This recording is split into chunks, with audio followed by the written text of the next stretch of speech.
Siraje ekyotukola kakati oyagala kwetika lockdown tugabe mukati lockdown ogyetusenga plaso naye bwe yakola omwaka guno Salogo Siraje osusiza abaanyi mangi Nuno Rupia tulina akomugole twakava ka mugole kali naye nakano kati Salogo oyagala kuwamba mikolo nawe oyagala fuka bastabua naye nga nkwaniriza ku podium obukalo bwange ogambo tyabugaba butyaba tulindiridde dda remote mwazitaddeko podium kasalabecha mu kiduula covid mungi abantu bangi bafiddwako abantu baabwe Hajati Alosha Nakasuja yatufuddeko n'abalala bangi nnyo nnyini ddala nsooka okusasira buli famire yonna mukwano gwange nti covid akyaliyo abafiddwako abantu baabwe Mukama abagumye naye mwongere okubeera nga musanitizinga mwongere okubeera nga tunaaba engalo twongere okubeera nga twekuuma kana akalwadde tukasobola singa tukola amateeka bye batugamba ne tubiteeka mu nkola nebaza abantu mwenna abadde bambuuzako Judy kiki Judy olyotya Judy kiki banyinaze bano banyeko ngati mwanyinaze okola nnyo wumulamuko omukolo atufuukidde ekizibu baba mwakikoze naye kati nkomyewo tukifagwa kule emirimu tugikole yes lunaku lwamande mangi agayitingana mangi agabadde mu weekendi mangi nnyo eno butambi eno biki eno jenibulaka eno ate sindi eno biki bagambe nti ekiro kyaleero mu programu akabinkano tulina mama Nabbanja agenda kujja okwogera ku nsonga zonna era bukedde owenkya mama Nabbanja ayogedde n'akugamba nti enkya okutandika ku ssaawa 4 kebera essimu yo mama Nabbanja akugambye bakuwadde ebikulu ebiri mu kisenge gye batutte papa Jeno Katumba Wamala ayogedde ku be bakutte and of course n'emiko gyaffe 8 egyasenga bakuwulidde akalabe akali mu kulaba obutambi mu lockdown eno abagenza okutuuka ewa chairman gye batadde okwandisiza amasimu nga enamba yaweddeyo so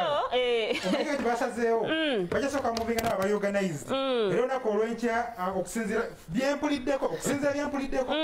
ate mudde ate ne mukwestioning nikuba tuwogeddeko tetwafuna mugeza gundi abasomesa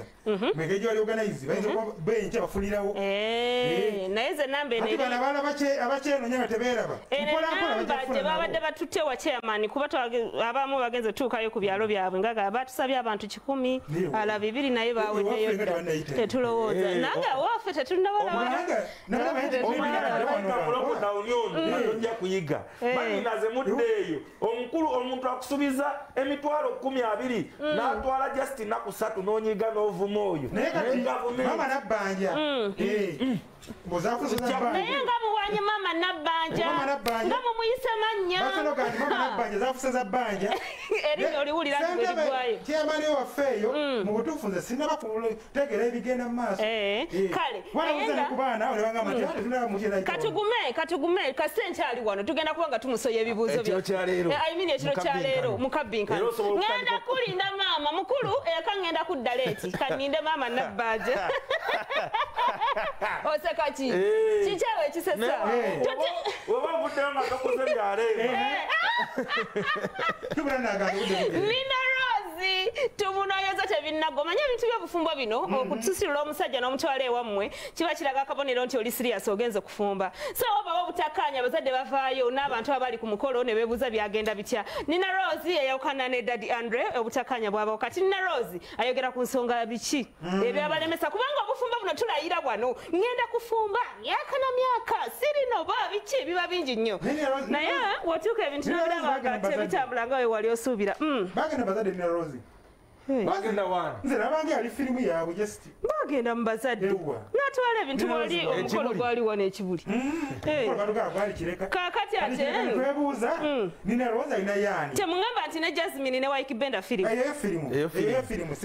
ne Bugundi ne mukwano gwange Jasmine balina video gye bakola Lydia n'abawanikayo firimu ne bano Nina Rozi ne Daddy Andre byali bya ddala bo byali bya ddala mu studio byali bya Just byatandikira mu studio ne babeera excited excitement eri Nina Rozi oli gundi ono mukyalo oli ono yeseko obisoko ajera katatumba yamubuulira naye Nina Rozi alooza byakulimba n'ekirala ndijjo twavaayo ffe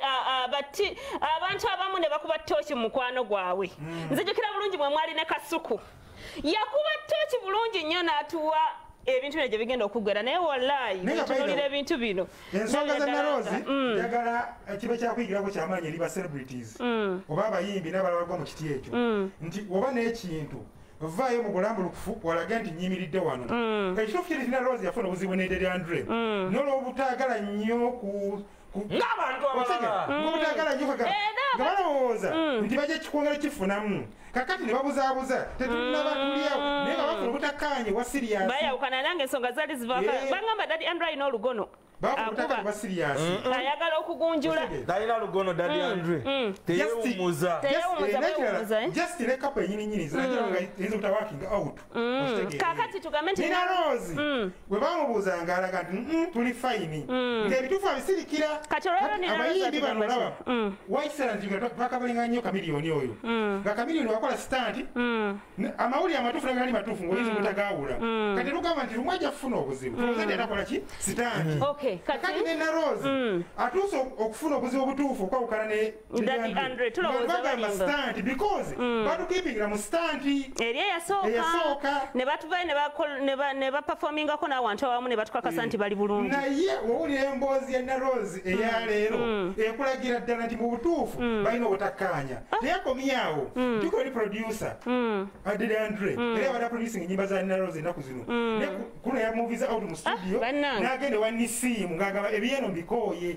olwageza okulingiza okuddayo waati nga bamusika bakomawo naye kati akumuvira uno agende katusooke tufune eri Narozi naye gye bujja bagenda kutegekawo empaka bagabe ku awaadi abakazi ababayimbi n'abayimbi abaludde mu bufumbo bwabwe ne myaka 10 emeka nga tebanoba kuba bananga obufumbo bw'abayimbi kati ennaku zino bakiki bulinga babogamu buyita mu ngalo bwebuti sooka otuwani Narozi bakula kufe mutwali era nga tukwesunga ennyo wakati n'ogamba nti nno women need respect wakomaawo saakomaawo abantu tetubeeraawo tetujja kwogera bigambo just tuba n'ebiruubirirwa tuba n'olugendo tuba nekyetwagala okuggusa ng'omukyala I'm an advocate with Uganda Empowerment Mission. We are working on so much and I want to thank them for supporting me on that time when I was down. And they're with me in everything and they're working on so much gender-based violence, but more so personally nzenzize ku nsonga ya mental health njidda ebiragalagala biti I'm believing anti kati ngeri gye tuli mu lockdown banange depression nyingi abantu tebalina sente abantu bayita mu bizibu va ku bizibu byaffe muli ku buntu bunsonga bwaffe. There are people who go through domestic violence. Omukazi yasazeeko omuntu okutu, yasazeeko omusajja okutu, yasazeeko omukyala ebitundu ebyekyama, you know, those things government olumu tebiwana matu, you know, but these things happen in daily life. I just imagine it happening in oli mu lockdown, you have no one to talk to, oli kubiragalagala tewetta. Nena gwe omuntu omu awala abangi bafaani bo ne Uganda ne wadu nga bakwegomba wayingira obufumbo kyatuuka kyekitawakinga okutwala osuubira. Saagala kukyogerako ekyo, njagala kwogera ku kiki endiko kati ekyo njagala kusooka kukiwa obudde bwakyo. For the respect I have for what I had, I respect that moment era ngamba njagala kugireka bwetyo. Wegisa okufumbirwako Samude?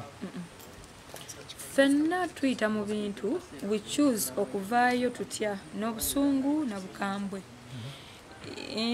Nalumwa nange ndi muntu sobola okuvaayo ne ngamba temuddamu okufumbirwa biki.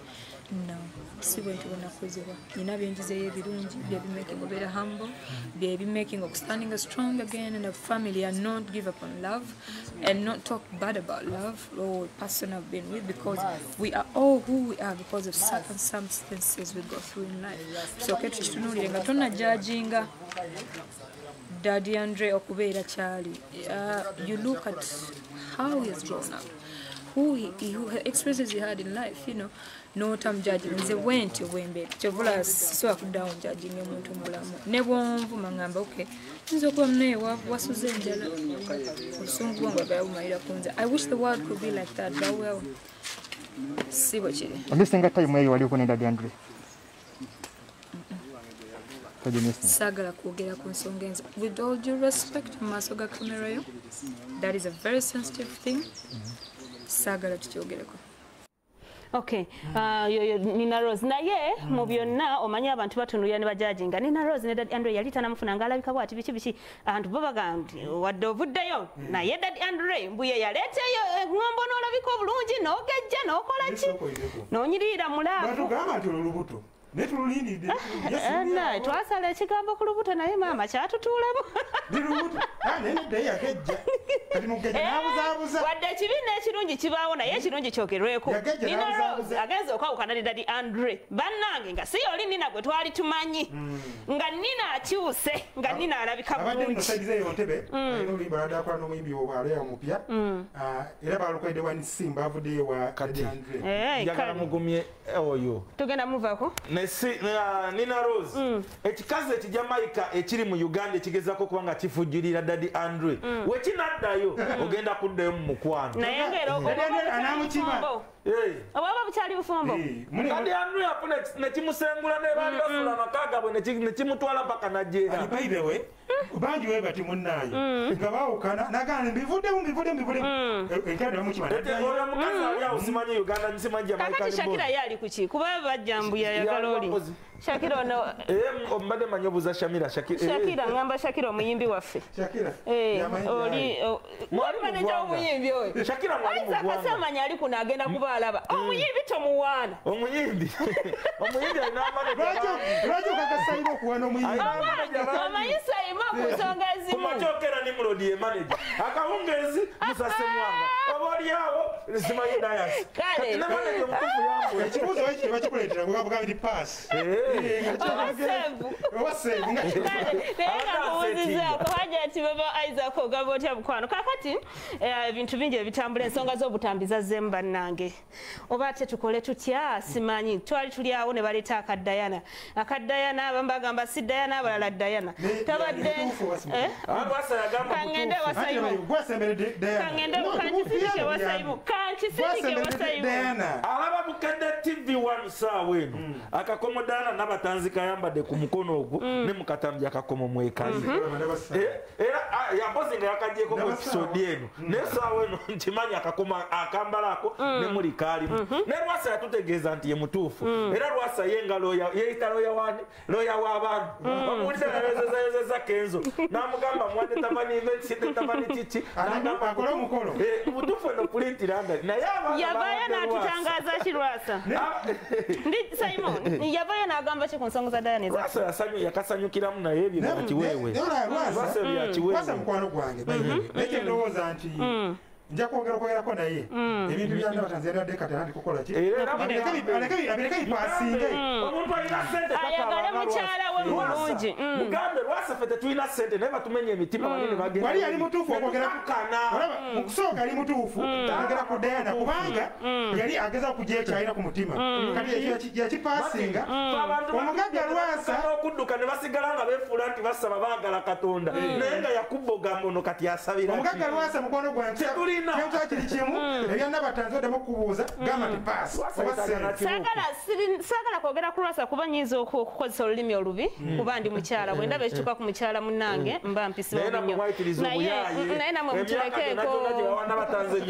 olwo nnyonyi kyeyo nakugamba abakazi ebirooto byaffe byawukana gwe nga tatandise okwogera ku nsonga z'abakazi ozivaako kakati akatambi akalala ka John Black bagamba John Black waliwo omwami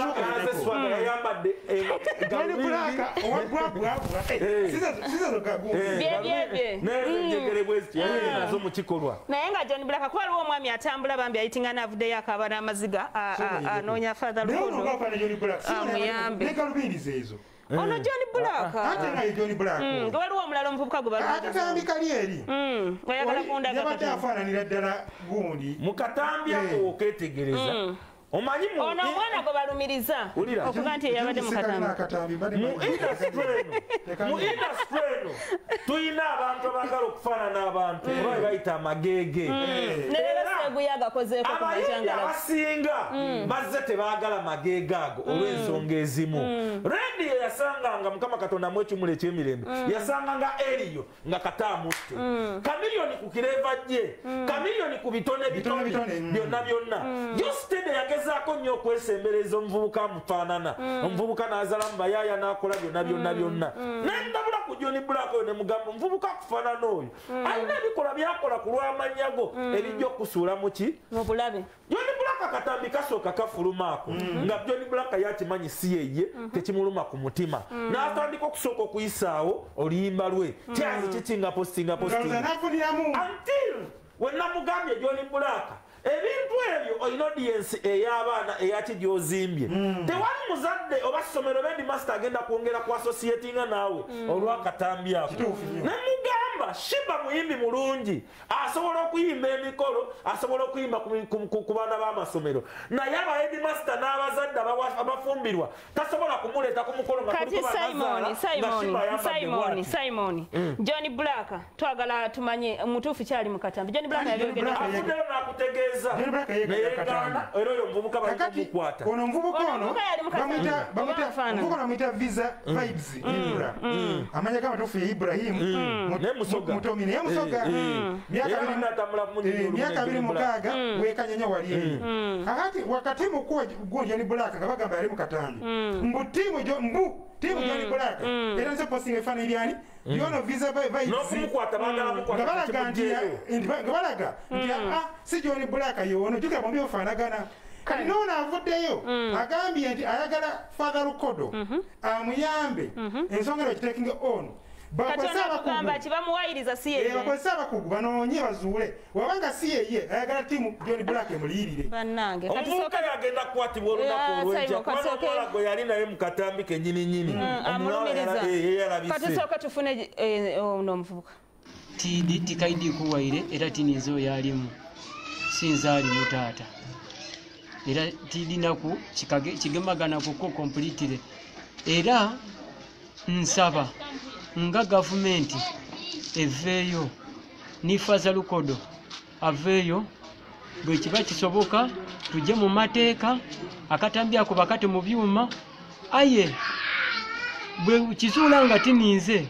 management ya John Black kuba neri kumpostinga buli wantu wona ku social media yona page de ninzaliku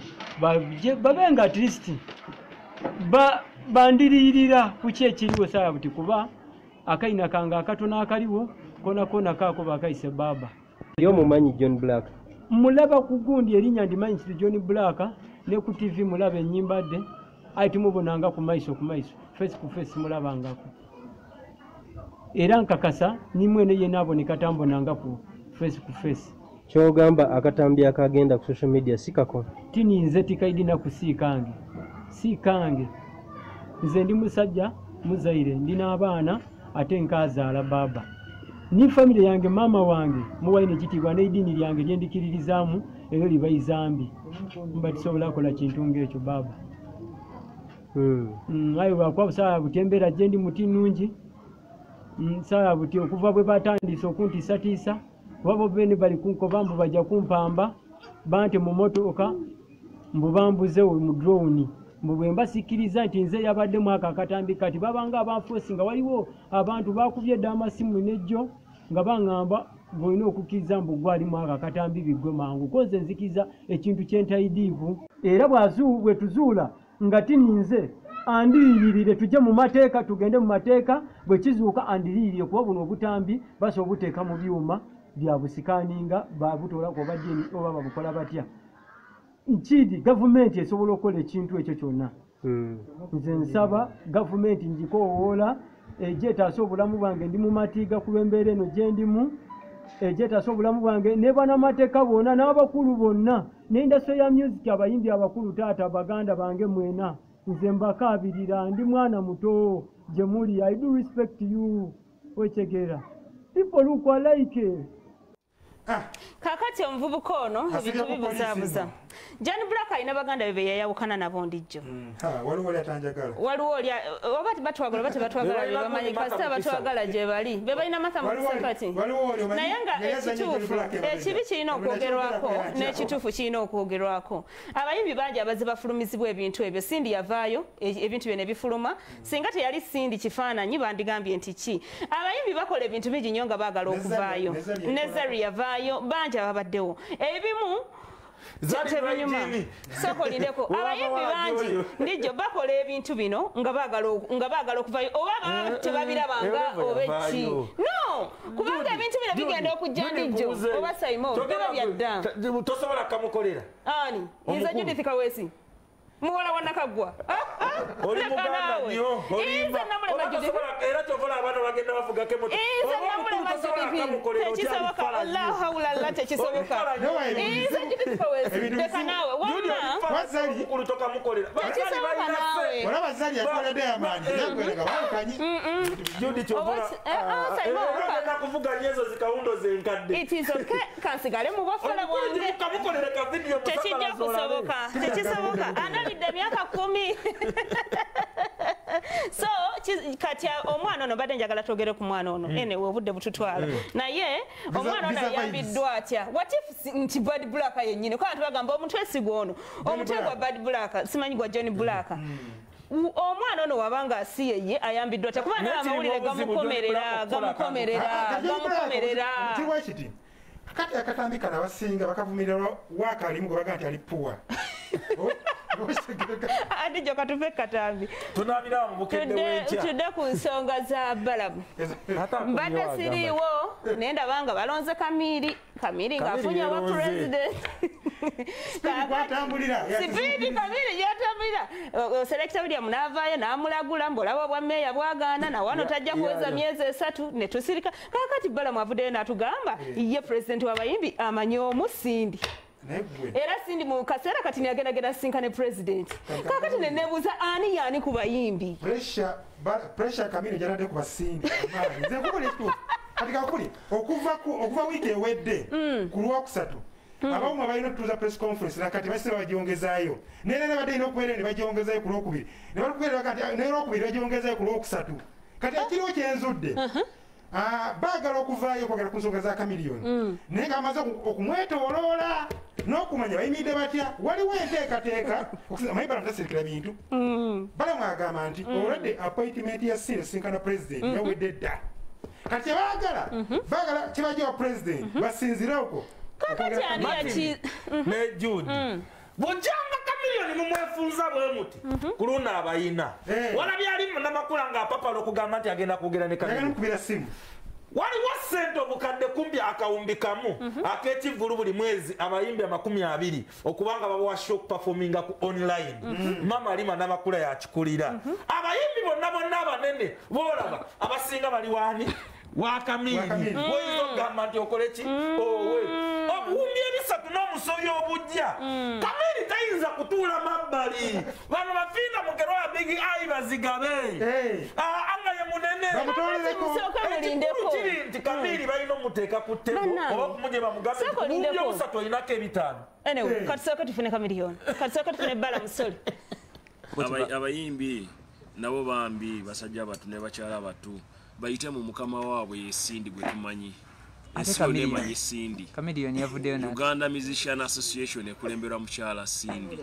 so banoonye mukyala Sindi mukyala Sindi ajja kubisobola byonna ajja bikola era Sindi alina appointment ne president wa Uganda mu nnaku zino 2-3 ezigenda mu maaso olwo Kamiliyoni kino kimuteekawa ng'omuntu kubanga muyimbi kugambye president waabwe yesindi kati buli omuntu asobola okukola club ye ne bapromota waliwo Upnet waliwo NPA waliwo Kikosolo waliwo Musiba Bana waliwo Musiga Langi tulina ebibiina bingi so kakati ffe tumanye ekibiina ekikulembera abayimbi nekikulembera bannakatemba kikulembera Benon Kibuuka kyabannakatemba then ekikulembera abayimbi kikulembera mukyala Sindi naye wabeerawo ebibiina ebirala ebitondeddwawo ebimweyawuddeko byaddembe tosuubira nti General Sale okuvaayo n'abeera nga ateeka zino ssente mu entertainment industry alinga aleetawo enjawukana mu bantu tewali kweyuza abantu just mululu abantu bakayanira obusente obutaliiyo obusente butono banange mukole buli omu ayiga okukola bwe tunaabeerawo okusabiriza buli ddaka 2 tugenda kusigaza ki kasaawa zino tunoonya ssente za oxygen audience efe ku mirimu gyayo gya audience omulimu ogwo kola mirimu gyonoonye ssente zinajja okusasula nga tuzeemu okukola yes audience enoonye ssente bakole ebinaddamu bye tunaddamu okukola nga bazzeemu okukola saa bino si yakulowooza kuba audience saa weno yakulowooza ku balwadde abali mu ddwaliro abalwadde ba covid buli muntu alina emikono genda mu kyalo gy'ova kuba bloka tunda lima ensujju nkugambye ezirima mangu genda osaba obusa abalina obusa oteeka ebijimusa ku mboga ku nakati. People are buying these things, abantu babyagala basubule enniimu badde mu kusuubula enniimu bazaale kukuba abantu bajja zirya. Tubeere serious. Ndinabagamba naddayo kati ndi musumbuusa. Uncle Balaam. Totuduulidde mukaawo. Kozi yafuna mikasa yimu. Lunana. Aha, naye nga ekituufu kiri nti nze. Nigwa abantu bagaba sente, abantu bagabanye sente. Okibayina bakadongo kama ina kabira kebekolamu. Wabula ate. Obukadde kikubira obufuna. Gundi anijera kiani? Gundi ono kiwewa. Ye baneta kati esimu takyazikwata. Milioni 10 mu make plus. Anyway, story nyingi zetusuzizza olwakadde naye olunaku olw'enkya tugenda kuba tuzitandikira ku podium olunaku olwaleero bwetyo obwegenza bikono gyaffe naye nga tubebaza bannaffe abatulabira e Dubai, e Qatar, London, South Africa yonna abaganda waffe Tony mwanyinaze genda eri naawe nyonyi tugenda kuzigira mwanyinaze Tony kubuuzizaako Esther kubuuzizaako Dani, Susan, Paul, Chris mwena mbabuuzizaako abo nno bali London, Tony ali South Africa n'abantu abalala. Tukola n'abantu bangi nnyo. Kimra yabaddewo Mahadi naye gyali nnyo. Kimra producer n'ali ku kamera omwana bulenzi muto envumulo mbeera bulungi mwera. Kasalabe kya mu kiduula awagiddwa